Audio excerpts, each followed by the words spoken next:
ఇక డీటెయిల్స్ చూస్తే 2000 రూపాయల నోట్లపై ఆర్బీఐ కీలక నిర్ణయం తీసుకుంది. ఇకపై 2000 రూపాయల నోట్లను వెనక్కి తీసుకొని బ్యాంకులను ఆదేశించింది. అంతేకాకుండా ఆ నోట్లను జారీ చేయవద్దని కూడా అధికారులు చెప్పారు. క్లీన్ నోటు పాలసీ కింద 2000 రూపాయల నోట్ను వెనక్కి తీసుకుంటున్నామని అధికారులు అంటున్నారు.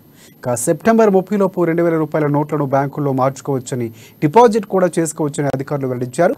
అంతేకాకుండా రోజుకు 20,000 రూపాయల వరకు మాత్రమే మార్చుకోవచ్చని చెబుతున్నారు.